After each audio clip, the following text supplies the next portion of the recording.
भार्गव वैद्य जुड़ चुके हैं। भार्गव जी नमस्कार। और सबसे पहले आपसे सॉवरेन गोल्ड बॉन्ड पे बात करना चाहेंगे, जहां पर अप्रैल में 3 ट्रांशेज 5 साल की जो रिडेम्पशन है वहां पर मिलने वाली हैं। ज़्यादातर जो इमीडिएट रिएक्शन हमने आता हुआ देखा है जब सरकार ने यहाँ पर एसजीबी बंद किया, वह यही है कि ये सरकार के लिए बहुत ज़्यादा फ़ायदेमंद नहीं था। आपने ये स्कीम कैसे देखी है? अब यहाँ से क्या लगता है, क्योंकि सेकेंडरी मार्केट में लोग ले सकते हैं, इस तरह की काफ़ी सारी चीज़ें कि कैसे इसमें कारोबार किया जाए, इन्वेस्टर्स क्या करें, क्या राय देंगे आप? देखिए, आई थिंक मैंने आपसे पहले भी बात की है और सभी से यही बात कर रहा हूं कि ये जो स्कीम थी उसमें गवर्नमेंट का एक हेतु क्या था। हमारे हिसाब से उसमें ये एक था कि उसे शिफ्ट करना था, फिजिकल इन्वेस्टमेंट से पेपर इन्वेस्टमेंट था। उसके लिए काफी एक्सटेंट तक वो सक्सेसफुल हुई है। कॉस्ट ऑफ एनी शिफ्ट वो कुछ अलग हो सकता है, कॉस्ट ऑफ बोरिंग हो सकता है, हम हाउसिंग फाइनेंस को सब्सिडी दे रहे हैं, दूसरे बहुत सारी जगह पे सब्सिडी दे रहे हैं। तो जियो पॉलिटिकल का हमने इतना चर्चा कर रहे हैं, तो geo economical and the policy requirement, एक पॉलिटिकल इकोनॉमिक जो सिनेरियो होता है उसका एक कॉस्ट अलग से हम गिने तो वो है। ये एक बहुत अच्छा प्रोडक्ट था और ज्यादा पॉपुलर हो सकता था अगर वो कंटिन्यू करे एक दूसरे थिंग में। यस, अगर आप मुझे ये कहते थे कि 4 किलो का कैप के बदले हम 100 ग्राम का कैप रखे या 500 ग्राम का कैप रखे तो जो टारगेट ऑडियंस था उसे ज्यादा रीच कर सकते थे, मैं मानता मीन्स तो वो डिस्ट्रीब्यूशन बेटर हो सकता था और मैं मानता था वो बेटर है। अगर आप हमारे जो ज्वेलर दोस्त है और जो ब्रोकर दोस्त है उनको इन्वॉल्व करे तो शायद बैंकर से ज्यादा पेनिट्रेशन हो सकता था। तो तो भार्गव वो भाई चीज के it was a reasonably successful scheme. Okay, so Bhargav भाई, जो ये सारा क्रिटिसिज्म है टुवर्ड्स गवर्नमेंट की, ये थॉट थ्रू नहीं थी स्कीम, गवर्नमेंट ने अपने आप को पीछे हेज नहीं किया, आप क्या मानते हैं इसमें? देखिए, कितना क्या हैच किया है, आपकी गवर्नमेंट हैच बुक तो आपने भी देखी नहीं है और वो आप कमोडिटी मार्केट में, फूड में, सब जगह देख सकते हैं। तो एक अगर आप कॉस्टिंग ऑफ द स्कीम पूरा तो गवर्नमेंट देखे, आपने जो भी फिगर्स शेयर किए थे उसमें 15 से 18% होता है। अब टोटल सब्सिडी बिल में ये बहुत छोटा अमाउंट है।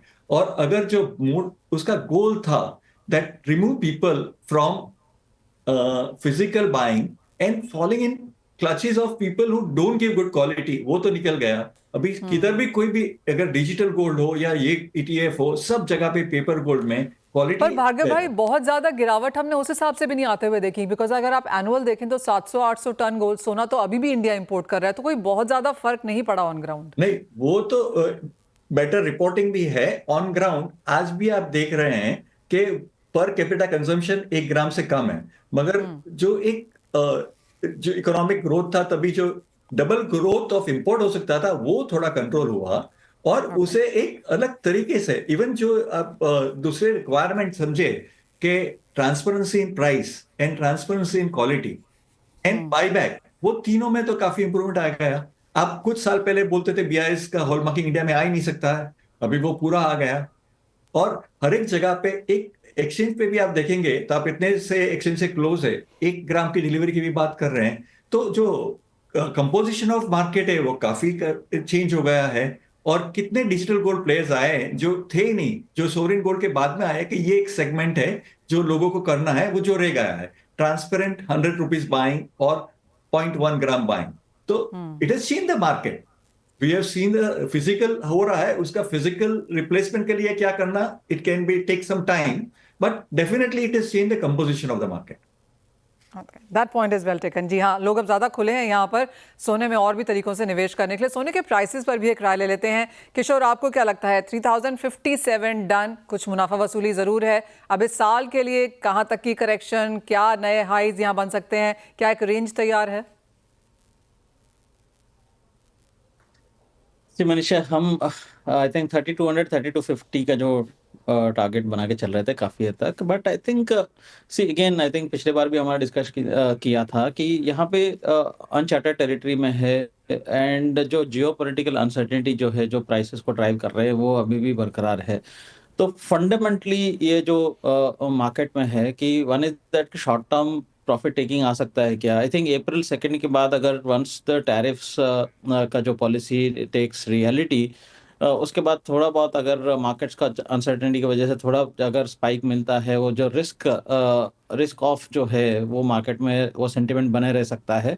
उसके बाद अगर थोड़ा बहुत इसमें करेक्शंस आ सकता है, बट अगर if you are looking at long term, मतलब पूरा 2025 का एंड या 26 का पहले क्वार्टर तक देखते हैं ना, तो यहाँ पे जो फंडामेंटली जो फैक्टर इसको ड्राइव कर रहा है, सेंट्रल बैंक्स बाइंग, ये कंटिन्यूस रहने वाला है, इसमें कोई रिकॉर्ड नहीं आएगा। ये $4,000 भी हो जाएगा तो भी सेंट्रल बैंक बाइंग नहीं रुकने वाला है। तो आप ये जो पुराना जो मैक्रो इकोनॉमिक फंडामेंटल्स है उसके हिसाब से आप देखें तो गोल्ड शायद ऑप्टिमली वैल्यूड है, बट अगर आप एक बड़ा सेंट्रल बैंक बाइंग जो है उस फैक्टर को आप कंटिन्यूसली अगर लगाते जाएंगे कि ग्लोबल सेंट्रल बैंक्स उस उनका जो रिजर्व्स है डॉलर्स से ऑल्टरनेटिवली अगर गोल्ड में बनाते जाएंगे, even a fraction of that reserves gold में मूव होते हैं, तो आपको 4,000 के प्राइसेस 4,000 के ऊपर जाने में कोई ज्यादा टाइम नहीं लगेगा, बट ये कंसिस्टेंटली ऊपर जाता रहेगा, मेरे हिसाब से ये है। एंड हर डिप में यहाँ पे इन्वेस्टर्स बने रहना चाहिए, इसमें कोई बड़ी बात नहीं है। और शॉर्ट टर्म में भी आई थिंक 88,100 तक के आसपास अभी शॉर्ट टर्म में अपसाइड है। सिल्वर में भी 99,200 99,300 तक भी शॉर्ट टर्म अपसाइड है, तो बने रह सकता है यहाँ पे दोनों में लॉन्ग साइड पे। All right.